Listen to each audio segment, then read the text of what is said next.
What's good, y'all? And welcome to another preseason preview. Of course, you guys know in this video, we're going to be going over the Los Angeles Lakers. I do want to give a quick shout out to this guy right here who suggested me doing the Lakers. I was going to hold off on the Lakers at first and wait till closer to the season just because, you know, it's LeBron, the Lakers, they get a lot of hype. I just wanted to hold this off a little bit.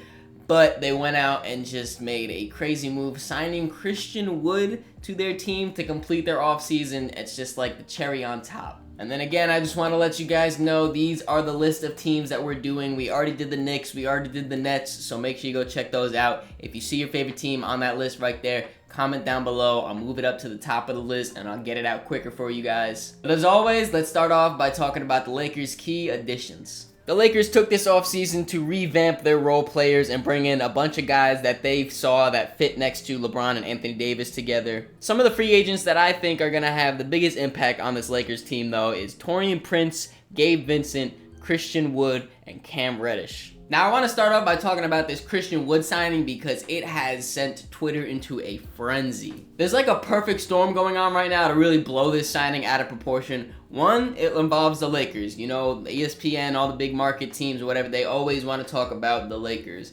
Two, it involves LeBron. Same thing with the Lakers, goes about tenfold with LeBron. Everyone wants to talk about LeBron. Three, there is nothing going on in the NBA right now. There was like a few months, or not, I don't know about a few, but there was like a month span of no signings, no trades, no nothing. So now that it's someone actually signed to a team, it's just all that anyone wants to talk about. I've seen people label this Lakers team as a super team. It's definitely not.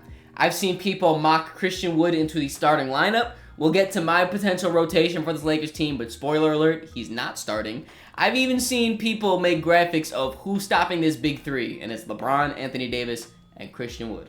Don't get me wrong, I really do like this Christian Wood signing, but I don't think he's gonna just step onto the court for the Lakers and just put them over the top, make them by far the best team in the league, they're champions, crown them right now, blah, blah, blah. It's none of that. What I like most about this Christian Wood signing is that the Lakers bought low and allow Christian Wood to return high for them and really outplay his contract and outplay his role. Now, Christian Wood is coming off of a pretty shaky season with the Dallas Mavericks. He was very good on offense for them, you know, scoring the ball and the pick and roll with Luka Doncic. He was incredible. He could shoot the ball, he could finish, you know, big frame, all that.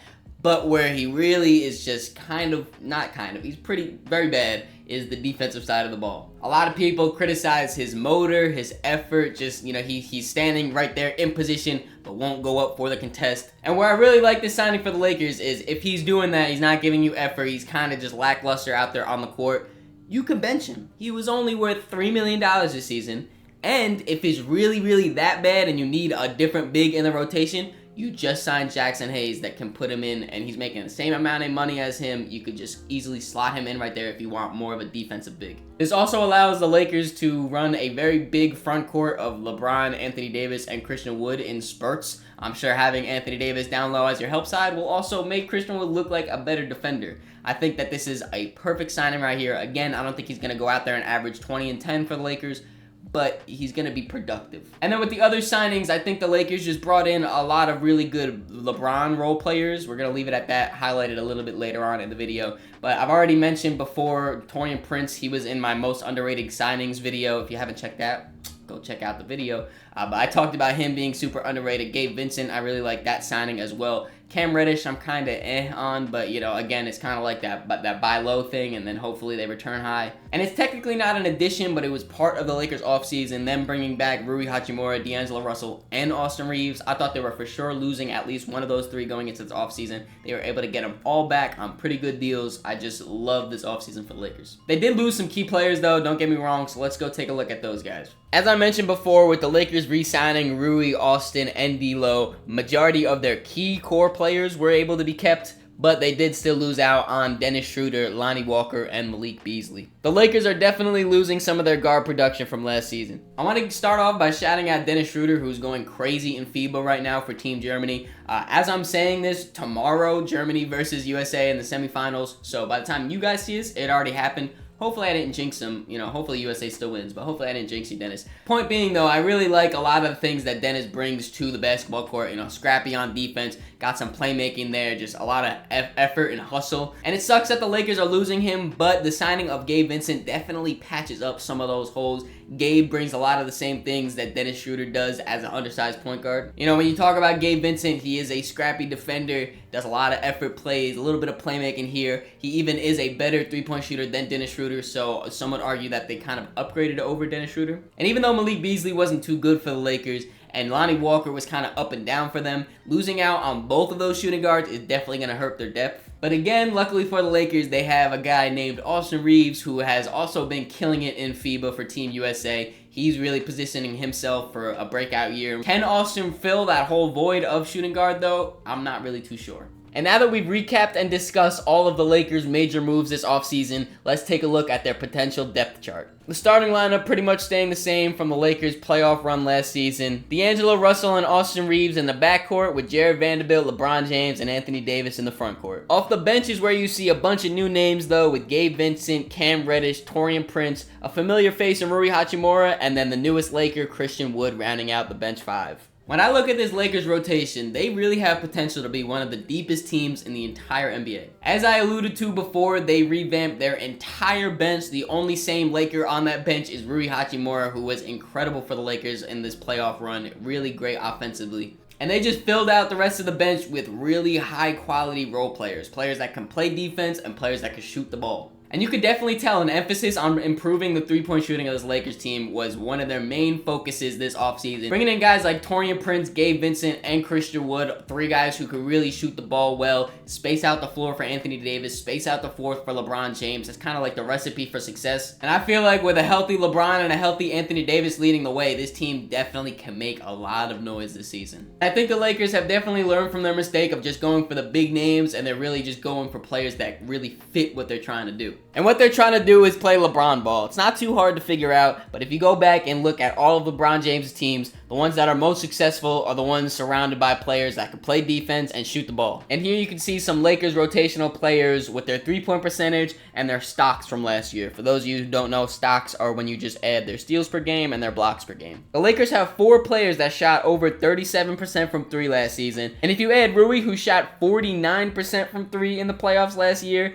and Gabe Vincent, who shot 38% from 3 in the playoffs last year, that bumps him up to 6 players. It's pretty refreshing to see that the Lakers actually have a definitive direction that they're going in now, and that's shoot and play defense. And what I like most about this Lakers team is they have a wide variety of different types of these 3-and-D players. They have the players that lean more towards the 3 part of it, which is, you know, your D'Angelo Russells, your Rui Hachimuras, your Austin Reeves. They have players that lean more towards the D part of it, which is Jared Vanderbilt, Anthony Davis, you know, Defensive Player of the Year candidate this season, if you ask me. And then they have guys that go right down the middle, which is your Taurean Princes, your Gabe Vincents, just guys that can kind of do whatever. They have the whole spectrum depending on what they're really needing most in that moment and in that game. And then, like I said, with LeBron, it's pretty simple. You space out the floor with him, you drive to the basket, kick out to the open shooter, or they all staying home because they have all shooters around him.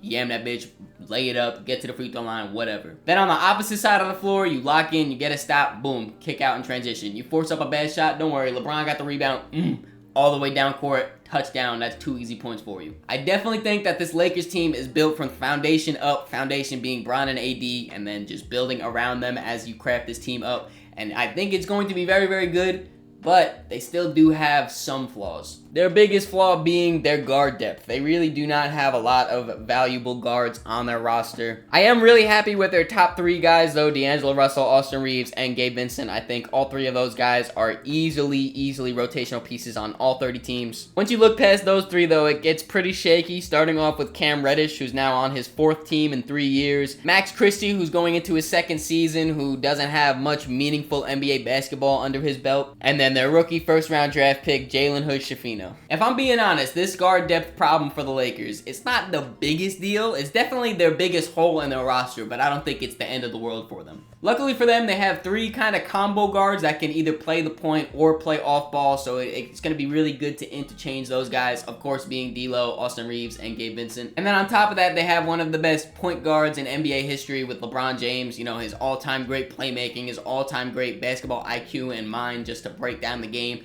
he could count him as a point guard. And if I'm being honest, I really only added Cam to that 10-man rotation because they needed that guard depth. I can see them kicking him out and just running a 9-man. Then you would see more Bron at point guard with D'Lo at the shooting guard, or Austin Reeves at the 2 guard, or Gabe Vincent at the 2 guard, and just seeing more of that point guard Bron like we saw in that 2020 year when they won the NBA Finals. The only situation where I can really see this being an actual issue for the Lakers is if, God forbid, one of those guards go down with an injury. You know, if you're missing D'Lo for a few games and Gabe Vincent has to slide into that starting lineup, you know, they really are very, very short at that guard position at that point. But then again, with injuries, you want to hope everyone stays healthy throughout the whole season. You can't really predict them, so I'm not going to put that too much on fault of the Lakers.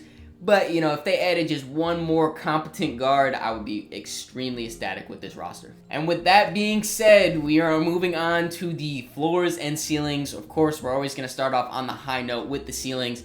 And for this Lakers team, their ceiling is the #1 seed out west. I think that they can beat anyone in the regular season. If I'm being honest, the West is super loaded right now, but it's also super wide open. And with that being said, also, I could see this Lakers team being NBA champions. Of course, we are talking about a ceiling here, but in this situation, LeBron James still is playing like a top 10 player in the NBA, which he was last season. You know, you want to think that Father Time's going to come up eventually, but we've been thinking that for the past plenty of seasons now with LeBron James. Also, Anthony Davis, he's got to stay healthy in this situation, and I think that he would be a defensive player of the year candidate, one of the top 3 guys if he doesn't win it himself. I think he is one of the elite defenders in the NBA. He's probably the most deserving, if you want to say, defender in the NBA to win a defensive player of the year. Probably the best that has never won it to this point. Also, Austin Reeves, we talked about him coming into this season, maybe progressing, having a breakout season. If that happens and he's their like 3rd star, oh my God. And then for the Lakers floor, I see them being a 4th seed at worst, you know, struggling to beat a Denver Nuggets or a Phoenix Suns or maybe just another surprise team. I mentioned the West is wide open right now. Maybe OKC jumps up,